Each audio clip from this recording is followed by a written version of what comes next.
husband and I had tried for several years to have children. When we found out I was pregnant, we were ecstatic. When we found out we were having twins, we were more ecstatic. At my 20-week ultrasound, we found out that we were being blessed with 2 baby boys.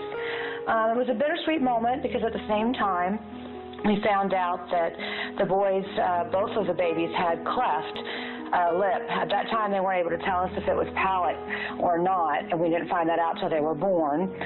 I was terrified, to say the least, because I really didn't understand what cleft was or what it was going to entail for the boys, the different surgeries, and what their lives ahead were going to be like.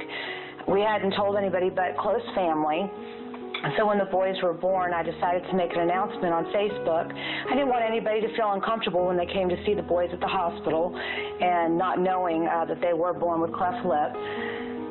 So I made an announcement on Facebook, and a friend of mine's brother's a Shriner, and he was able to see the post, and he immediately said, "We can help."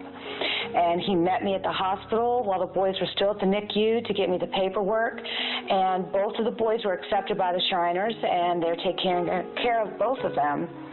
Ty and Colt had the first of many surgeries when they were 3 months old at Shriners Hospital in Cincinnati, and the facility and the staff was amazing.